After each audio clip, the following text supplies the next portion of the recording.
Shalom, giving all praise to Yahweh Shem Yahushai B'Shem Kakwadash, and Shalom to the hopefully elect out there.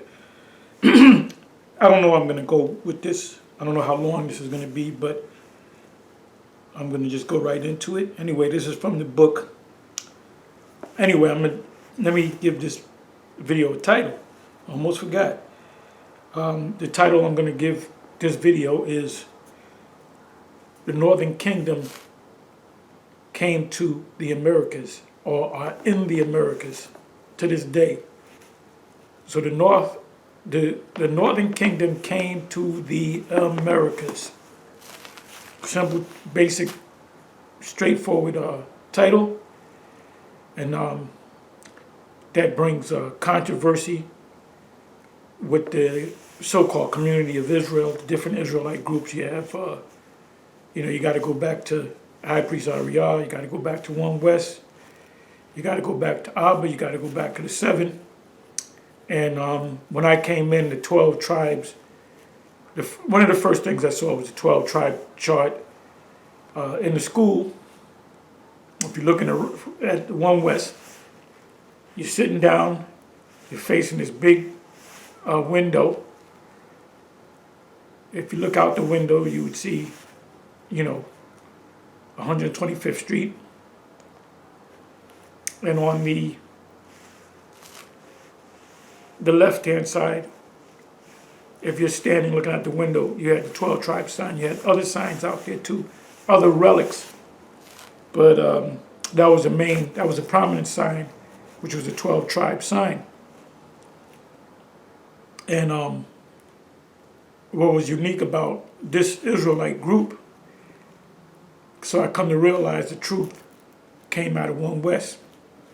That's another topic right there for anybody that wants to grab it. Before I go into this, here it is. Now, I can understand if you're arguing whether the tribe of Gad or the North American Indians, whether the tribe of Issachar or the Mexicans, but you can't argue that the people over here in the Americas, when the Europeans, so-called Europeans, because that's not really their name, that name European comes from a so-called black woman, Greek mythology, a woman by the name of a fictional woman by the name of Europa, that Zeus transformed into I believe it was a white bull, if I'm not mistaken, and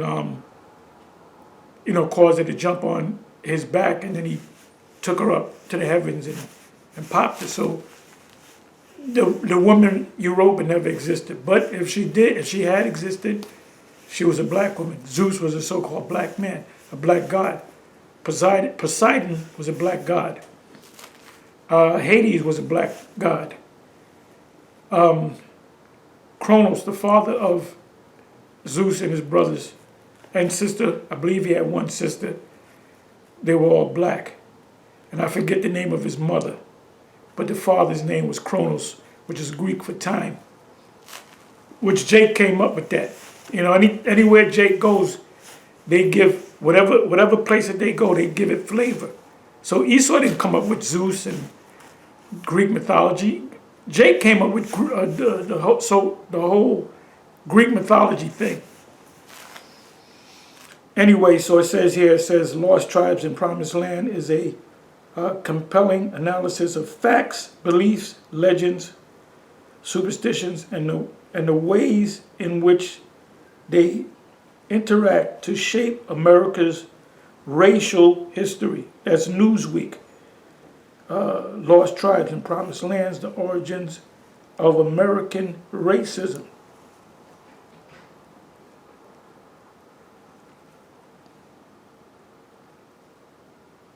Ronald Sanders, with a foreword by Michael Doris. There's a lot of information in this book.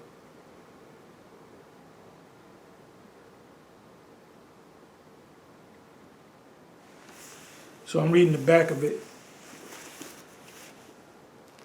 I prayed for the lost tribes and promised lands.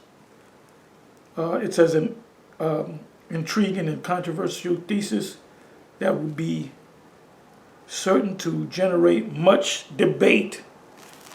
You know, recently, Vocab Malone, I did a video entitled something to the effect of not all the Israelites believe in the 12 tribes chart. Well, that's good. I'm glad at that. I have no problem with that. That just shows you that there's different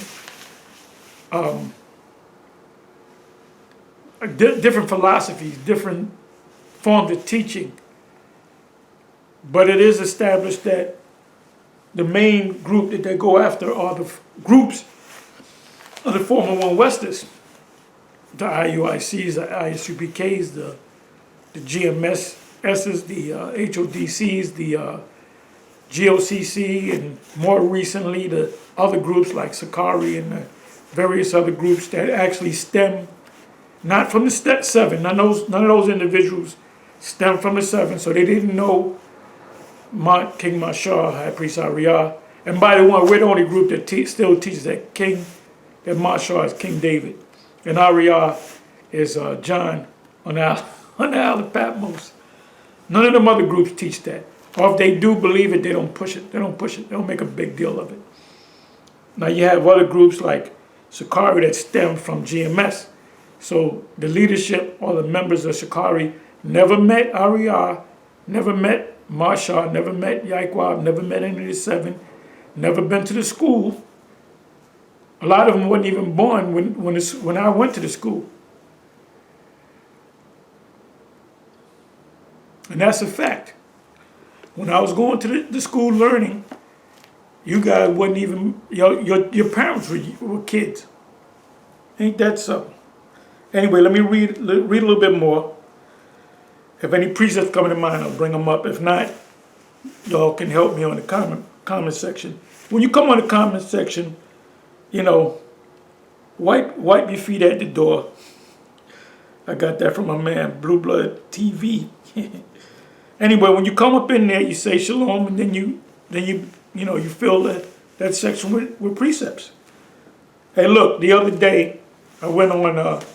It was a Friday night. It was the elder Manataz Akbar from down south. So I went on his page. You know, it was a notification. I went on there, and I just started putting up precepts. I didn't even say shalom. I just started throwing precepts up there, and then he looked at them. There's another precept. Read it, another precept. So the same thing with my channel. You come on my channel, wipe your feet at the door, and start hitting me with them precepts. Anyway, it says, and we'll see if any precepts come to my mind. It says, let me read this here. Okay, this is from The Choice. It says the author describes the preconceived racial attitudes of, because when the Europeans came over here, they came with a racist mind. They came with a mindset, and they brought, remember, mind you, they came with Christianity. So the origins of all Christianity, all these different churches are based on racism. You go to Baptist church or Catholic, go to Catholic church, Pentecostal church, and point at the picture of Caesar Borgia, because that's who he is, not Jesus, so-called Jesus Christ, and say that's not the right picture. Jesus Christ is a so-called black man. They'll kick you out the church. So that's showing you, including you, Vocab, you're a racist, man. You're nothing but a racist. And when that brother Ash did that video and had you next to a guy with a Klan outfit, you're nothing but a Klan. You're a secret Klansman. Now we know you're not a card-carrying member of the Klan, but you on their same side. You are a racist, man. Now you won't say that the Messiah is a white man. You won't say that. You'll say, no, we don't know what color he is, or whatever you say. But you won't. But in the same breath, you'll say that, well, he's not a black man. But then when you bring up the white thing, but he's not white either. Well, he had to be some kind. Was he Chinese? Was he Arab? Was he East Indian? Huh? And then when you go into, let me get back into this. And then when you go into, I'm rambling a little bit. When you go into ranting, when you go into the color of the Messiah, and it says his head and his hair were white like wool, and it said the color. So now you're saying that he's white. But then when we say, so you're saying he's white? No, I'm not saying he's a white man, but he had white skin. That would be leprosy. Numbers 12 and 10 speaks about Miriam, the sister of Moses and Aaron, how she came up against Moses along with Aaron, but the Most High put the curse on Miriam, and that curse was leprosy. And the cloud departed from off the tabernacle, and behold, Miriam became leprous, white as snow. And you so-called, you Edomites are really pale looking. You can say white. And what makes you red, because you're actually not red. You're not red. You're pale. But the reason why you are called red is because of the paleness of your skin. Your skin is somewhat translucent. Look that word up. And the blood shows forth through your translucent skin. So therefore we call you red. But you're really pale or white. Lack of pigment. So the blood shows through because you're translucent. Now if you look up the word ruddy, so it says David was ruddy. Well, guess what? If you go and look up ruddy, you go to Google, you put in ruddy horse or whatever, it'll come up as, matter of fact, let me do this.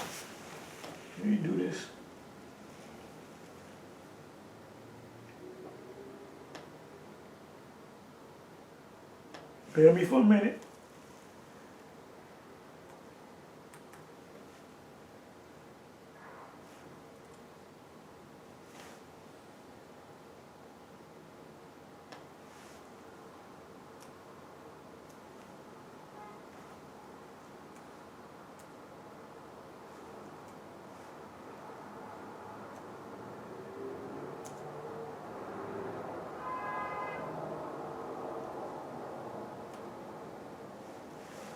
I believe I got it.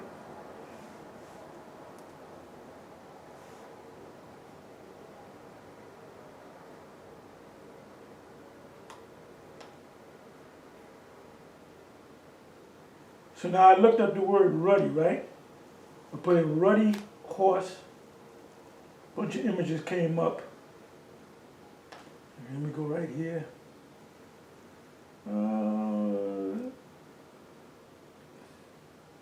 Bear me for a minute.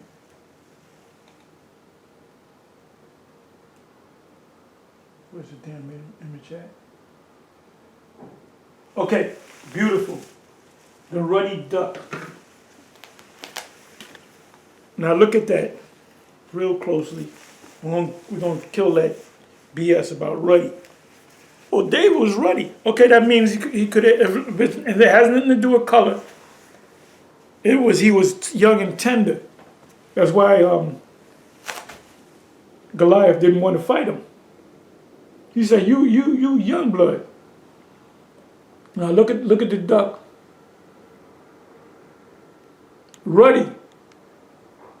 Malcolm X was ruddy. But can Malcolm X attend a Klan meeting? No.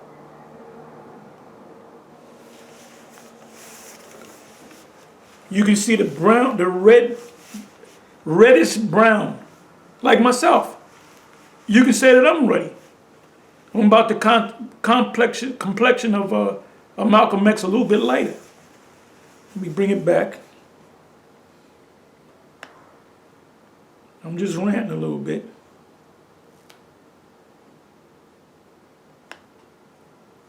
Let me do this.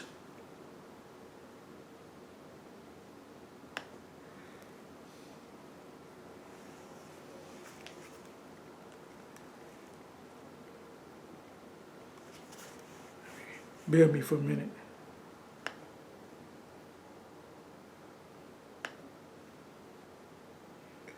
Okay.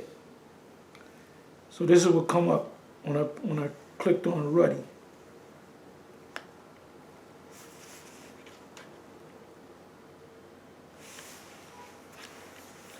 Look at that. about the complexion of Malcolm X. It's a reddish brown. The Gadites are actually, you can say that they're red because they're reddish brown.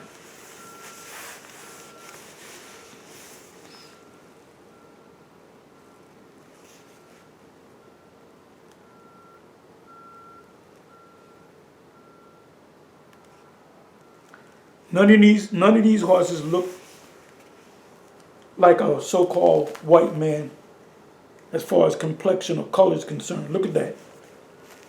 They're all brown. They're reddish brown. By the way, brown is a combination of two colors. Green and red.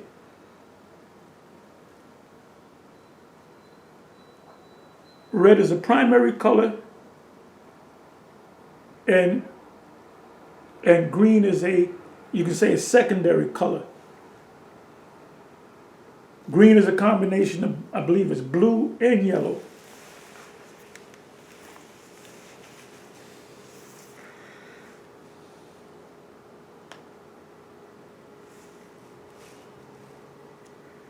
Bear with me for a minute.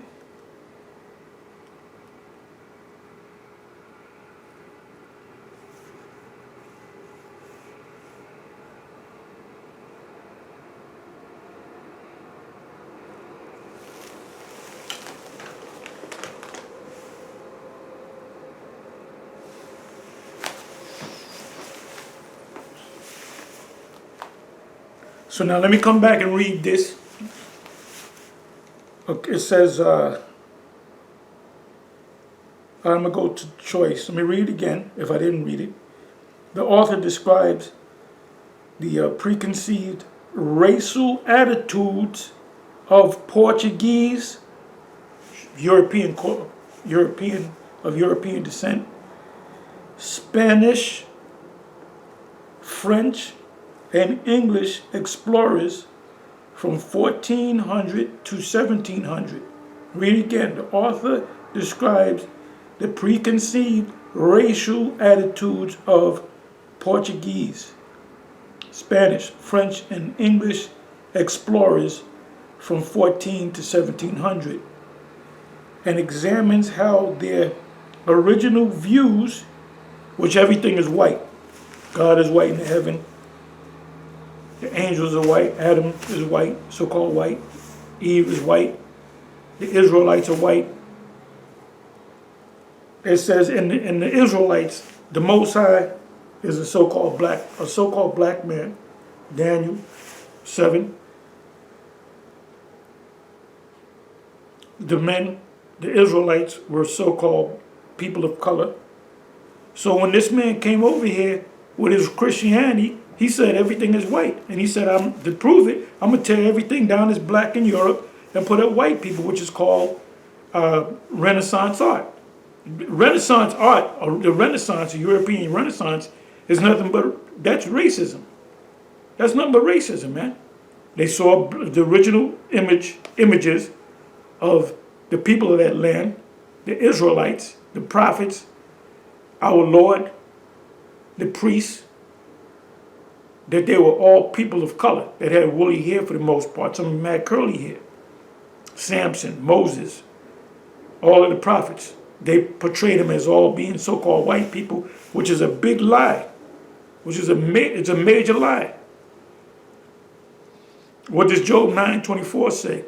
I hadn't read that in a while. The earth is given into the hand of the wicked. He covereth the faces of the judges thereof. Who are the judges? The Israelites. The Most High, the paintings of the Most High, of the angels, of the Messiah, of the prophets, of the priests, of the kings. He covereth their faces. He X'd them out. He covereth the faces of the judges thereof. If not, where and who is he? So the question is, if it's not this man, then who's the man? Now the small hat said JJ's is mad as hell and calling us anti-Semitic for finding out who we are. We found out that who we are. That's like you go into a store and you buy something and you leave in the car and they jump you and say you stole that, and then you say, well, here's my receipt, and they probably say, well, you found that receipt, or you beat up somebody and took the receipt and you took their merchandise, and then you check the cameras, because anytime you go into a store, there's cameras all over the place, hidden cameras. That's a fact. Every inch of the store, there's a camera. There's a camera. So they go check the cameras, and they see me or whoever go in the store, go to the salesperson, go to the thing, pull out money, pull out their credit card, pay for it. They give me a receipt. So everything's, and then you know what they'll do? Oh, the machine broke. That's how these devils operate. So whatever we do, they don't like what we're doing, they're going to change the narrative. So we found out that we were the Israelites. We went into the scriptures and did the research and said, wow, that fits us. That fits us. Deuteronomy 28 and 68. Yeah, we came over here in cargo slave ships. That's why you got clowns like Vocab trying to debunk it. All right? I'm ranting. Just stick with me and feed the sidebar with them precepts. Okay? So the earth is given into the hands of the wicked. He covereth the faces of the judges thereof. So when he covered the faces, he had to put his face up there. That's your Renaissance art. Renaissance. Rebirth. Who was reborn? Europeans. That's the fulfillment of Revelation 20. One of my favorite precepts, Revelation 20. Revelation 20, I can read that all day, every day. That is so on the point. When you read them first couple of verses, Christopher Columbus come to your mind. Queen Isabella of Spain, King Ferdinand, the Moors, Granada. Granada was taken down, I forget the exact year, somebody can help me out. Any of you historians out there, give me the exact year and give me the king, the last king. I forget how to say his name, but matter of fact, let me do this.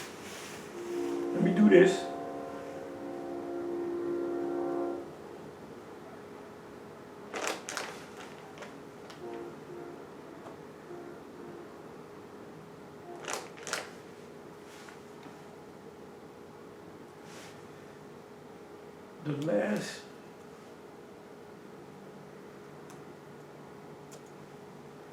king of the Moors. Last king of the Moors of Spain.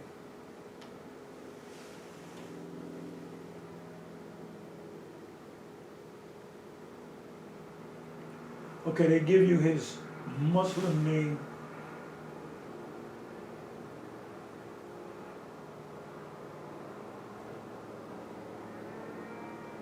Okay, Muslim king Bo-Abdil, and he wasn't an Arab. He got these Arab-looking. Okay, this is a good one right here. Matter of fact, there's a couple good ones. The Moors were Israelites. Okay, black kings and queens ruled parts of Europe for almost 700 years. The Philadelphia Sunday Sun. The Sunday Sun, son. So here it is right here. Hope you can see it.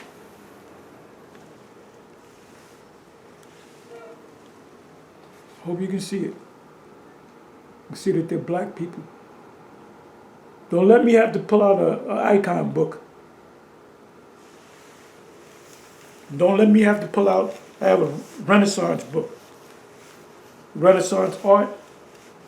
And all those paintings in that book dates back past, most of them is 1500, the 1500s. I feel like bringing that book out.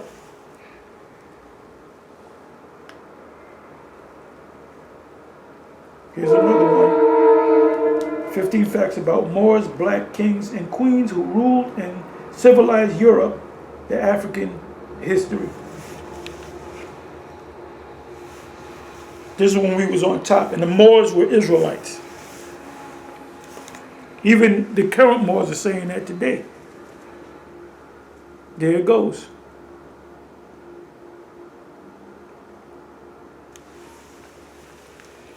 Okay? So let me read this again, and I'm going to go into this book.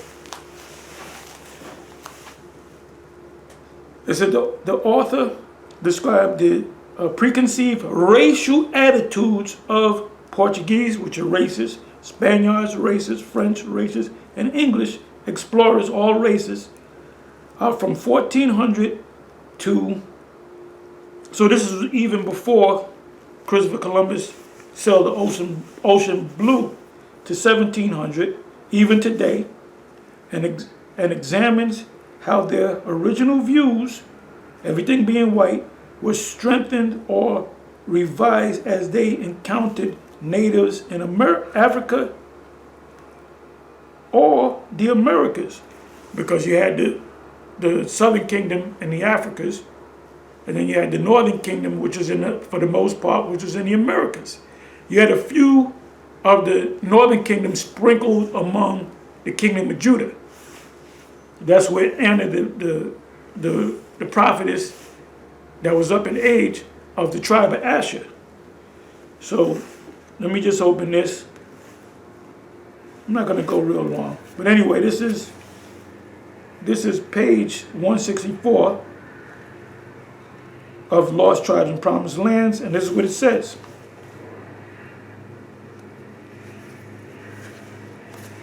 It speaks about this guy, Bartholomew de las Casas. Matter of fact, let me look him up.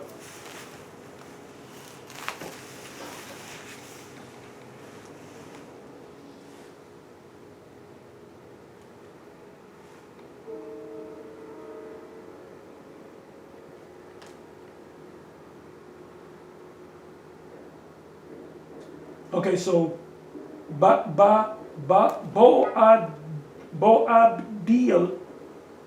it says the end of Muslim rule at the heart of Spain, because the Moors ruled most, if not all, of Spain, came to an end on January 2nd, 1492, when Boabdil relinquished the keys to the Moorish capital to King Ferdinand and Queen Isabella, because they conquered them. And why did they conquer them at that time? Because that was their 1,000 years were up, and they were loosed in the book of Revelation, chapter 20. Matter of fact, let me do this right quick.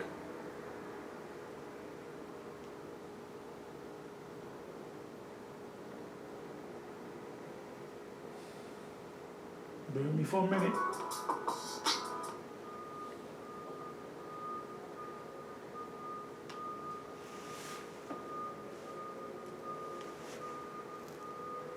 Blue letter.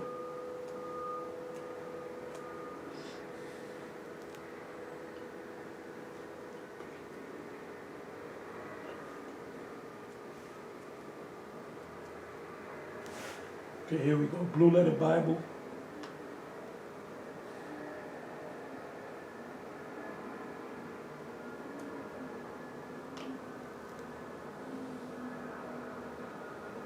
All right.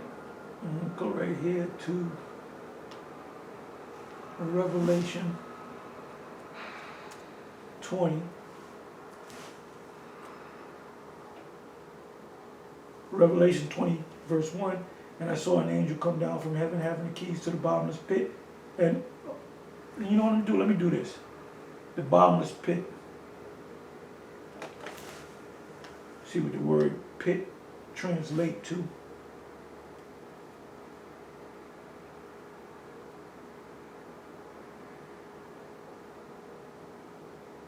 Okay, the word is abyss.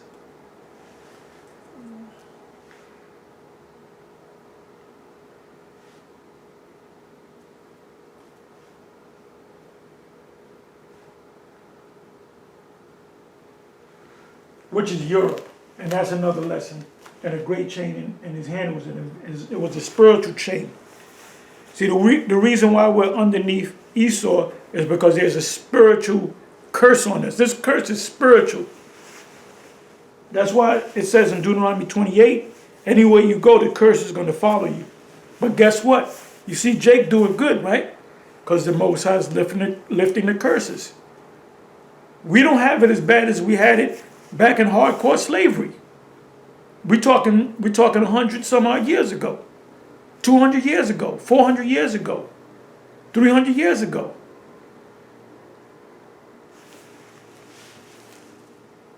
It says, and he laid hold on the dragon, and we know who the dragon is. This is why we call this man the devil.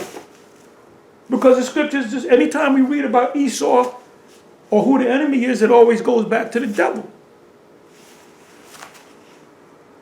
It said, and he laid hold on the dragon, that old serpent, which is the devil and Satan, and bound him 1,000 years. So that 1,000-year period represent what? When we came into power. The official date was really before, we really ruled longer than 1,000 years. But the official starting point was right around during the time of Constantine the Great. That was the Byzantine Empire. And the people of the Byzantine, they used to teach in the Roman Catholic Church that Byzantium and the Byzantine Empire were all white people. No, they were all Jake. They were Jake that ruled. And they were speaking Greek at that time. So the official start date was when he sat up and he became Caesar, Emperor of Rome, and also the religious leader. That's where you get the church fathers from. So from 325 to 1350, going into the 1400s, that's when we started to slowly go down. And that's when and then the Most High helped this man by hitting us with that plague, which is the bubonic. Let me go to that. The bubonic plague.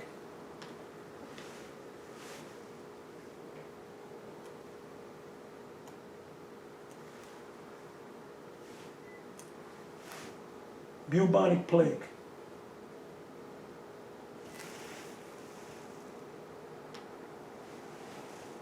I wanted to get the year.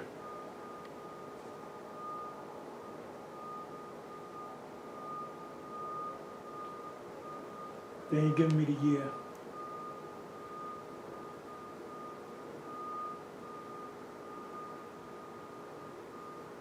Bear me for a minute.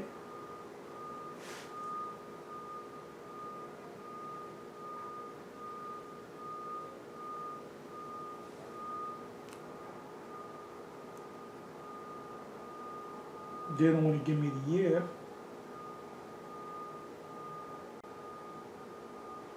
Okay, let me go to history, bubonic plague, history.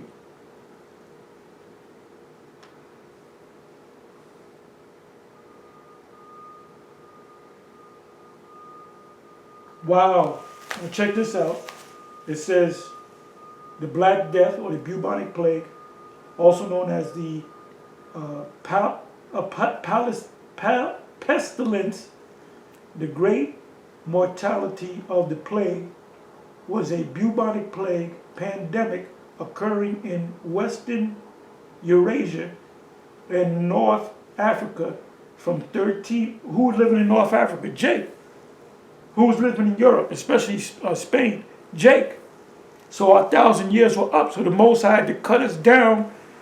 If the Most High didn't cut us down, and the number of people that were taken was up to, some say 75 million, others say 200 million.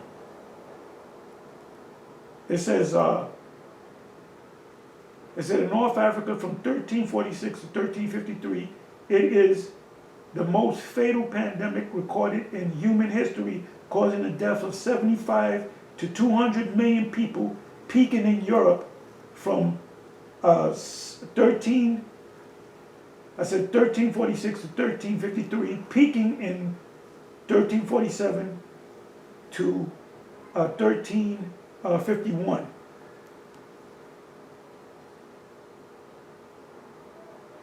So we're talking.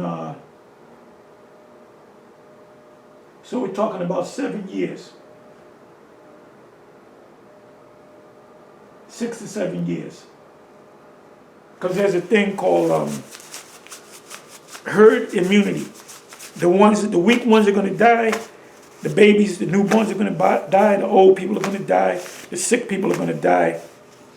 And the ones that remain are usually of a certain age and they have a stronger immune system. So if there's no cure for it, eventually it'll die off. It'll get the weak ones. That's what happened with the so-called, the C-19. So-called, right? So this is history right here. There's so many directions you can go. But if you notice that it was the bubonic plague took place 1346, 1347, when Constantine the Great sat on the throne and became the ruler of 2 realms. That was in 325. So from that starting point, we got about an extra 20 years. So it was around that time we came into power. This man started going down. He was put down. The Dark Ages. Esau doesn't want to talk about the Dark Ages. They said the Dark Ages was a sad time. Why did they say that? Because they were on the bottom and we was on the top.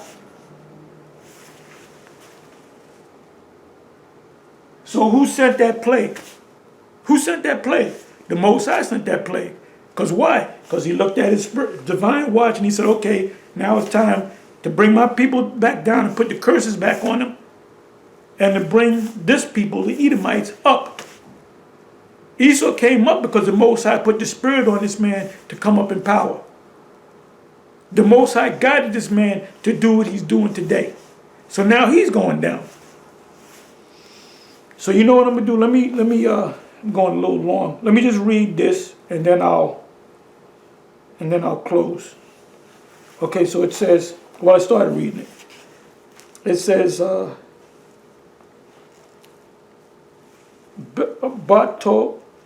Bartolome de las Casas, among Los Casas' most direct, successes in this creed or belief, the vision of the Indian destiny as a Jewish. Maybe I got to read on top. Let me come up here. It says, and I'll show you the page. It says the same can be said for the new racist Christian. Christianity is a racist religion. Vocab Malone is a racist religion of geographical discovery. The creed we might call Columbian. Columbian was a famous name, Columbus, which we have seen in various early manifestations, and which has now found its marks in Bartolome de las Casas,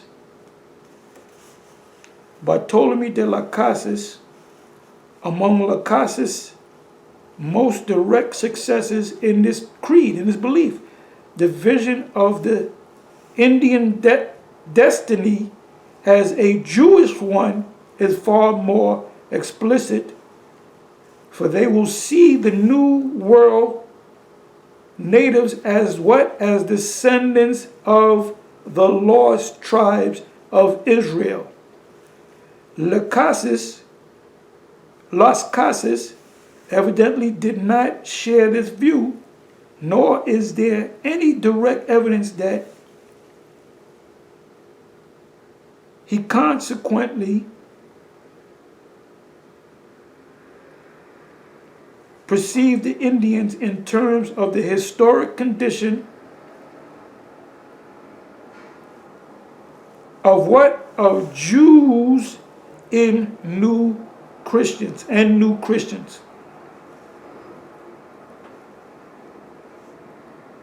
But But the age of the Inquisition was, look up Inquisition, characterized by concealed motives and indirect modes of expressions, and if Los Casas did not explicitly attack the dreaded tribunal in his brief of relation, the effect upon Europe, and this goes into something else, but the key point is, he says, the Indian's destiny as a Jewish one is far more explicit, for they will see the new world natives as descendants of the lost tribes of Israel. So when they saw them, they said, these are the Israelites. And there's many, let me do this. Let me go to one more.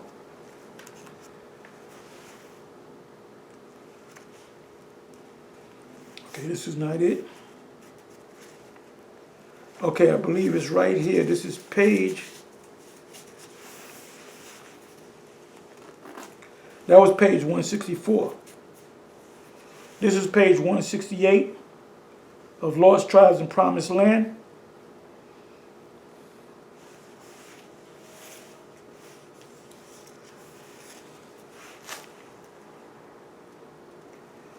Okay, Eliot's sense of the deep-lying affinities between the Indian language and Hebrew. Between the Indian language and Hebrew, because they found out that these Indians in America spoke Hebrew. Between the Indians and the Jewish spirit. Now they're talking about the Israelite spirit. So the question is, how in the hell can they speak a Jewish language? Because they're Israelites. This mode at its height is vividly conceived in a pamphlet describing Eliot's activities that was written in London in 1649 by our old friend Edward, that's not saying nothing. Let me jump down to here. It says modern writers and men of great depth, in other words, knowledgeable men, and ability to resolve the first, what became of the 10 tribes of Israel. The second is, what family, tribe, kindred, or people it was the first planted and afterward filled that vast and long unknown country of America. It was the Israelites. So Esau knew this. The historians, the religious leaders, they knew when they came over here, when Christopher Columbus came over here, they knew that they were Israelites. They knew that they were going to encounter the 10 lost tribes.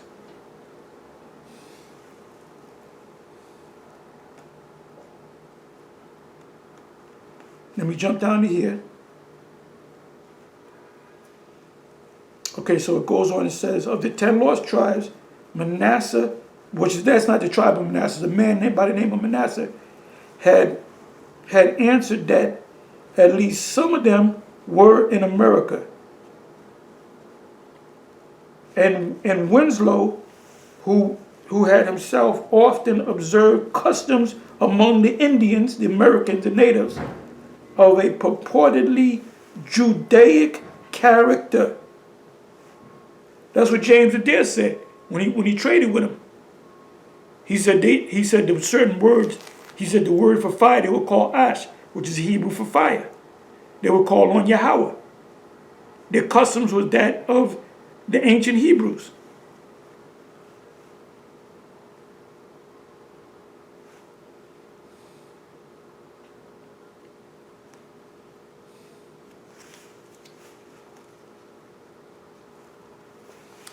So anyway, I'm going to close. But if you can't get the book, it's a long read, a lot of information in there. I'm going to say shalom.